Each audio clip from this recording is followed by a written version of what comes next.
Hey guys, welcome back to my channel Blessy's Food Park. இன்னைக்கு நம்ம சேனல்ல mutton வச்சு ஒரு கிரேவி ரெசிபி பார்க்க போறோம். இதுக்கு தக்காளி மசாலா பொருட்கள் எதுவும் தேவை கிடையாது. இப்போ பாத்தீங்கன்னா நான் செய்ய போற இதே மெத்தட்ல இன்னும் ஒரு 4-5 ingredients அதாவது சோம்பு, முழு தனியா இந்த மாதிரி சில விஷயங்கள் சேர்க்கும்போது மட்டன் விந்தாலு செஞ்சிரலாம். கிட்டத்தட்ட மட்டன் விந்தாலு மாதிரியே தான் இது. சீக்கிரமாவே மட்டன் விந்தாலு எப்படி செய்யறது அப்படின்றதையும் நான் நம்ம சேனல்ல அப்லோட் பண்றேன். இப்போ இந்த ரெசிபிக்கு தேவையான பொருட்கள் என்னென்னு பார்த்துட்டு வந்துடலாம். வாங்க வீடியோக்குள்ளே போகலாம்.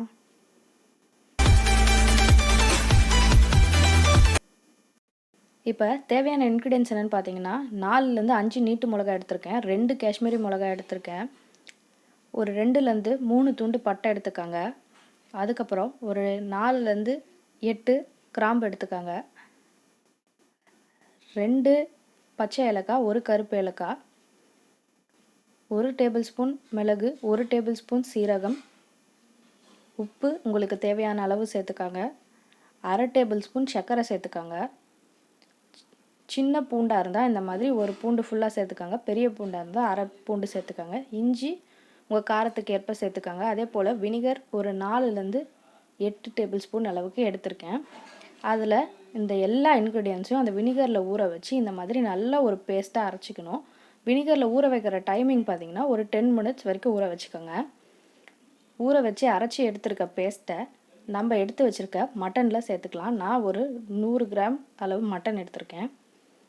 இப்போ இதில் நான் நல்லா அந்த மசாலா கோட் ஆகிற மாதிரி மிக்ஸ் பண்ணி இதை நம்ம நல்லா ஊற வச்சுக்கணும். இப்போ இதை நான் நார்மலாக விந்தாலு செய்யாமல் நார்மல் கிரேவி மாதிரி செய்கிறதுனால நான் ஒரு 10 மினிட்ஸ் ஊற வச்சுட்டு டைரெக்டாக நான் செய்ய ஆரம்பிக்க போகிறேன். நீங்கள் மட்டன் விந்தாலு செய்கிறீங்கன்னா மேக்ஸிமம் நீங்கள் வந்து ஓவர் நைட் கூட ஊற வைக்கலாம். இல்லை மினிமமாக உங்களுக்கு டைம் கொஞ்ச நேரம் இருக்குன்னா அட்லீஸ்ட் 1 to 1.5 hours ஊற வச்சிங்கன்னா அது நல்ல ஒரு டேஸ்ட்டு தெரியும். நான் வந்து இது ஸ்ட்ரைட்டாக ப்ரெஷர் குக்கரில் தான் செய்ய போகிறேன். ப்ரெஷர் குக்கரில் நான் ஒரு 1/2 டேபிள் ஸ்பூன் அளவுக்கு நெய் சேர்த்துக்கிறேன். இப்போ நெய் நல்லா உருகட்டும். பார்த்தீங்கன்னா உங்களுக்கு நெய்யும் தேவையான அளவு எவ்வளவோ அந்த அளவுக்கு சேர்த்துக்கலாம். மட்டன்லேயே நல்லா கொழுப்பு இது இருக்கும் அப்படின்றதுனால நான் நெய் வந்து ஒரு 1/2 டேபிள் ஸ்பூன் தான் சேர்த்துருக்கேன். நீங்கள் நெய்க்கு பதிலாக பட்டர் இல்லை ஆயில் கூட சேர்த்துக்கலாம். இப்போ நெய் நல்லா உருக்கிடுச்சு.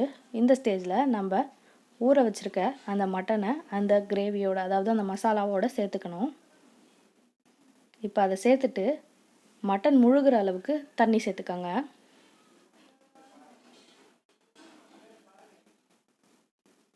இப்போ நான் மட்டன் முழுகிற அளவுக்கு தண்ணி சேர்த்துக்கிறேன். இப்போ இதை ஒரு 7லேருந்து 8 விசில் நல்லா விட்டு எடுத்துக்கலாம். உங்களுக்கு நல்லா கறி பஞ்சு பஞ்சாக வெந்து வரும். அதுக்காக தான் 7லேருந்து 8 விசில்னு சொல்லியிருக்கேன். நீங்கள் உங்களுக்கு மட்டன் குக்கிங் டைம் எவ்வளோ இருக்கும்னு உங்களுக்கு தோணுதோ அந்த அளவுக்கு நீங்கள் விட்டுக்கலாம். ஒரு 4லேருந்து 5 கூட விட்டுடலாம். நான் ஒரு 7லேருந்து 8 விசில் விட்டு எடுத்துக்கிறேன். இப்போ நல்லா விசில் வந்துடுச்சு. இப்போ ஓப்பன் பண்ணி பார்க்கும்போது நல்லா அது ரெடியாக இருக்குது. இப்போ அடுத்த ஸ்டெப் என்னென்னு பார்த்தீங்கன்னா ஒரு பேனில் ஆயில் சேர்த்துக்கணும். கோகோனட் ஆயில் சேர்க்கும் போது நல்ல ஒரு ஃப்ளேவர் கிடைக்கும். ஸோ நான் கோகோனட் ஆயில் தான் சேர்க்குறேன். நீங்கள் எந்த எண்ணெய் வேணால் சேர்த்துக்கலாம். கடலெண்ணெய், நல்லெண்ணெய், உங்களுக்கு எந்த எண்ணெய் நீங்கள் யூஸ் பண்ணுறீங்களோ அதை சேர்த்துக்கலாம். எண்ணெய் சேர்த்து எண்ணெய் சூடானதும் ஒரு 2 பெரிய பல் பூண்டு தட்டி கூடவே ஒரு 2லேருந்து 3 பீஸ் கருவேப்பிலையை நான் கிள்ளி சேர்த்துருக்கேன். பூண்டாக தான் நீங்கள் ஒரு 6லேருந்து 7 பூண்டு கூட சேர்த்துக்கோங்க. நான் மலை பூண்டு எடுத்ததுனால 2 பூண்டு சேர்த்துருக்கேன். அதுக்கப்புறம் ஒரு சின்ன வெங்காயத்தை நான் ஒரு முழு வெங்காயம் சேர்த்துருக்கேன். பெரிய வெங்காயமாக தான் பாதி சேர்த்துக்கோங்க. இப்போ இந்த வெங்காயத்துக்கு தேவையான அளவு உப்பு சேர்த்து நல்லா வதக்கி எடுத்துக்கலாம். உப்பு சேர்க்கும் போது சீக்கிரமாகவே வெந்து வரும், அதாவது ப்ரௌன் ஆகும் உங்களுக்கு. இப்போ ஓரளவுக்கு கலர் சேஞ்ச் ஆகிடுச்சு. இந்த ஸ்டேஜில் நம்ம வேக வச்சு வச்சுருக்க மட்டன் சேர்த்துக்கலாம். மட்டன் சேர்த்ததும் உங்களுக்கு கிரேவி வந்து உங்கள் கன்சிஸ்டன்சி உங்களுக்கு எப்படி வேணுமோ அந்த அளவுக்கு தண்ணியாக வேணும்னா தண்ணியாக இந்த ஸ்டேஜில் எடுத்துக்காங்க.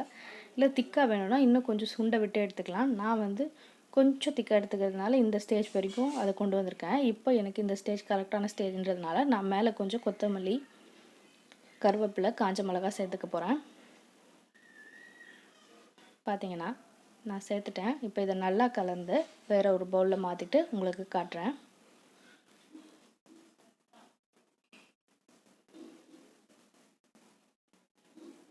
இப்போ பார்த்தீங்கன்னா நமக்கு தக்காளியே இல்லாமல் சுவையான மட்டன் கிரேவி தயாராகிடுச்சு. இதுக்கு வந்து தக்காளிக்கு பதிலாக தான் நம்ம வினிகர் சேர்த்துருக்கோம். அந்த ஒரு புளிப்பு தன்மைக்காக தான் வினிகர். ஸோ வினிகர் உங்களுக்கு எந்த அளவுக்கு புளிப்பு வேணுமோ அந்த அளவுக்கு சேர்த்துக்கோங்க. இது ரொம்பவே டேஸ்டியாக இருக்கும். அந்த புளிப்பு, இனிப்பு எல்லாமே காரம் எல்லாம் சேர்ந்து ரொம்ப நல்லாயிருக்கும். இந்த வீடியோ உங்களுக்கு பிடிச்சிருக்கும்னு நினைக்கிறேன். பிடிச்சிருந்தா லைக் பண்ணுங்கள், ஷேர் பண்ணுங்கள், கமெண்ட் பண்ணுங்கள். மறக்காமல் சப்ஸ்கிரைப் பண்ணிவிட்டு பக்கத்தில் இருக்க பெல் ஐக்கானையும் கிளிக் பண்ணிக்கோங்க. தேங்க்ஸ் ஃபார் வாட்சிங். See you in the next video. Bye bye.